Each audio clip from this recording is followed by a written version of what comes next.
Salve omnes, amici et amicae, how are you everyone? This is Javier again from Vivavoce Classics. Today I'm coming to bring you more words and expressions on daily routines, since this is something that you guys asked about after you saw my first video. If anybody wants to check that up, I'll put a link over here as well, so that you can watch that one before you watch this one. So we're gonna do a bit of an extension on that vocabulary. Let's get into it.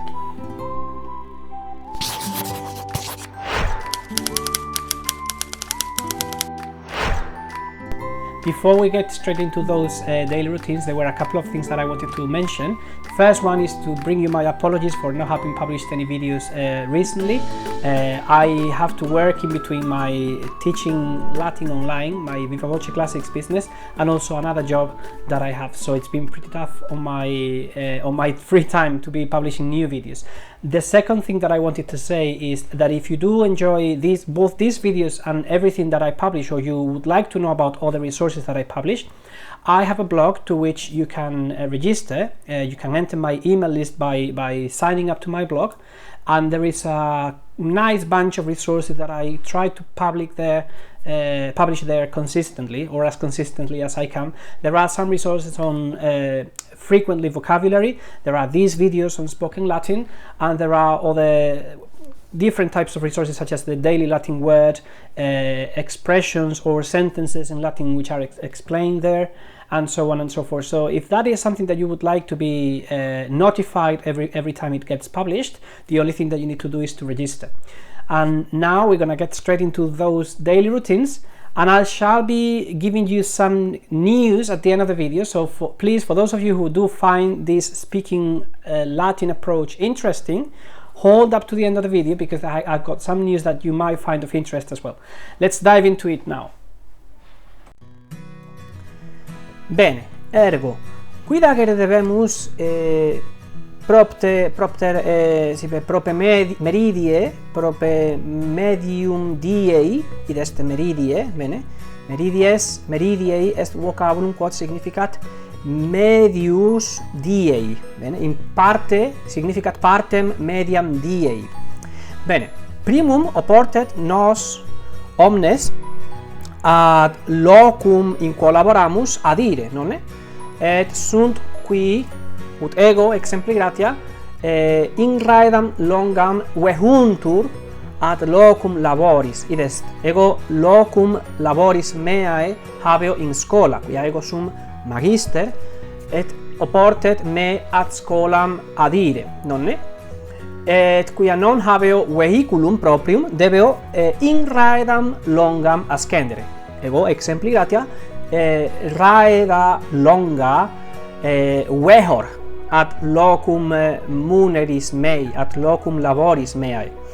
Bene, ergo possumus in raedam longam ascendere, iter facere ad munus nostrum, et postea raeda descendere. Bene, raeda longa est vehiculum, est casus vehiculi, sunt ali casus, exempli gratia est agmen ferrarium, bene, sunt qui non ascendunt in raedam longam, sed in agmen ferrarium ascendunt, et sunt qui vehiculum proprium quoque habent, nonne, sicut raeda aut sicut virota, sunt qui raeda propria, sive virota propria, vehuntur ad laborem suam.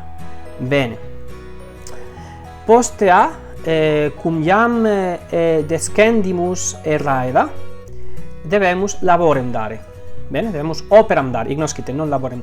Laborem exercere, quod est operam dare. Bene, operam dare significat tantum tempus munus nostrum exercere per tempus quodam. Bene, ergo exempli gratia ille vir qui est operarius debet operam dare in officina, quia ille laborat in officina. Bene, ille munus suum exercet in officina. Bene, verba ascendere et descendere sunt verba composita ex eodem verbo quod est cendo. Bene, ascendere est infinitivum praesens pertinet ad tertiam conjugationem hoc verbum, perfectum est ascendi, supinum est ascensum. Ergo eodem modo conjugatur verbum descendere, non è descendere, descendi, descensu, quia pertinet ad eandem conjugationem, quia ex eodem verbo compositum est. Bene, dare est verbum quod pertinet ad primam conjugationem, dicimus ergo operam dare, ego operam dedi, bene, in tempore perfecto, supinum est datum. Deinde, plus minusque in medio die, id est meridie, quidagimus. Bene, meridie plus minusque est ora duodecima post meridiem, bene?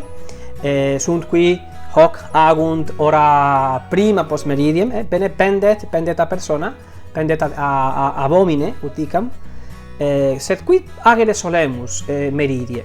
Bene, solemus sumere prandium sive prandere. Bene, sumere prandium est hoc, est civum nostrum meridianum prandere. Bene, sunt in quid dicam per totum diem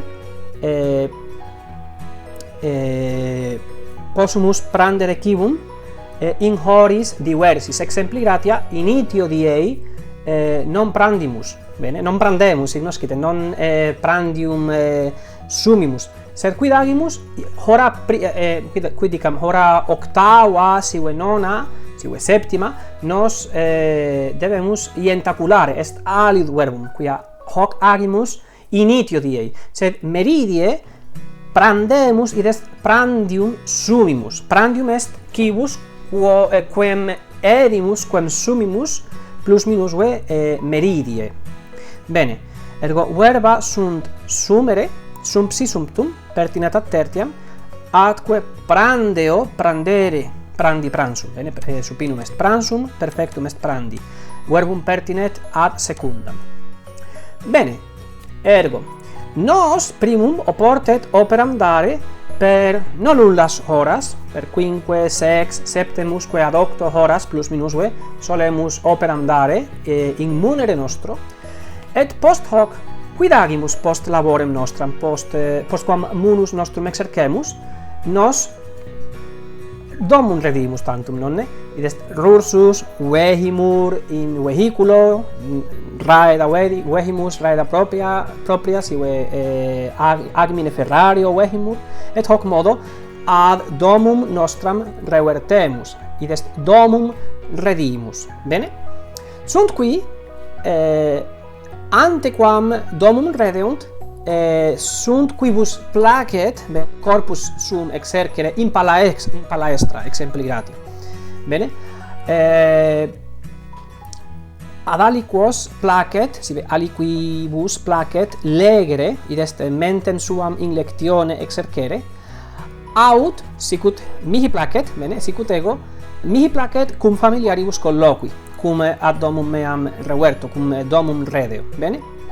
Id est mihi placet interrogare uxorem ignoscite atque filiolos quid fecerunt illo die, bene, et illi me respondent, et ego eos interrogo, et ita facimus, bene, id est cum familiaribus colloqui.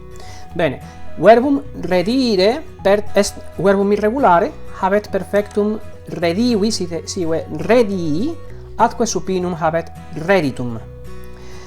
Corpus exercere est verbum quod pertinet ad secundam, bene, ego exerceo infinitivum est exercere, perfectum est exerqui, atque supinum est exercitum. Bene. Legere est verbum satis notum, nonne? Perfectum est legis, supinum est lectum. Ac cavete quaeso de hoc verbo colloqui, quia est verbum deponens. Bene, est verbum deponens quod habet formam passivam etiam si sensum activum habet. Bene? Ergo hoc modo conjugatur. Colloqui infinitivus praesens, collocutus sum est forma perfecta. Bene? Optime.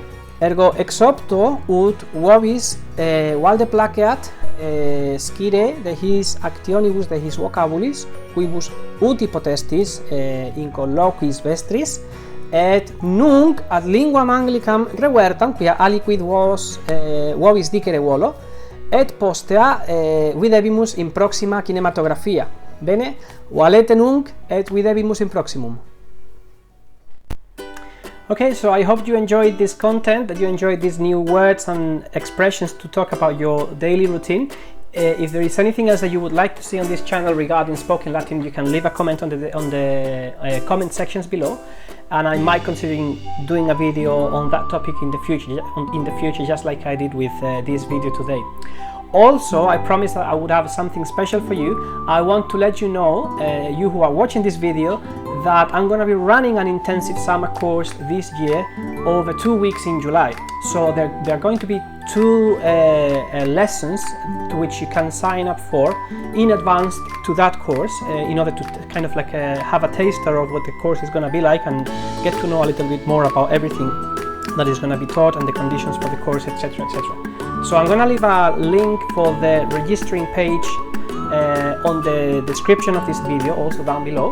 If you really want to try out and start your own particular journey into the classical world, I do recommend you that you register for those lessons. They're completely free and no compromise from your part. It's just for you to go there and have a look at what the teaching is like, and if it's something that you would be interested about, then I'll give more explanations on everything that has to do with the course in there.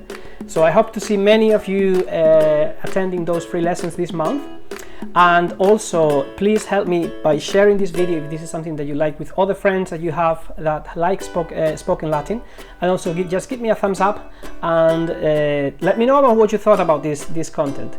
It's always helpful for me as a creator of content to know about these things. So I hope to see you again on the next Kinematografia, the next video. Curate omnes ut valeate videbimus in proximum. Valete bene.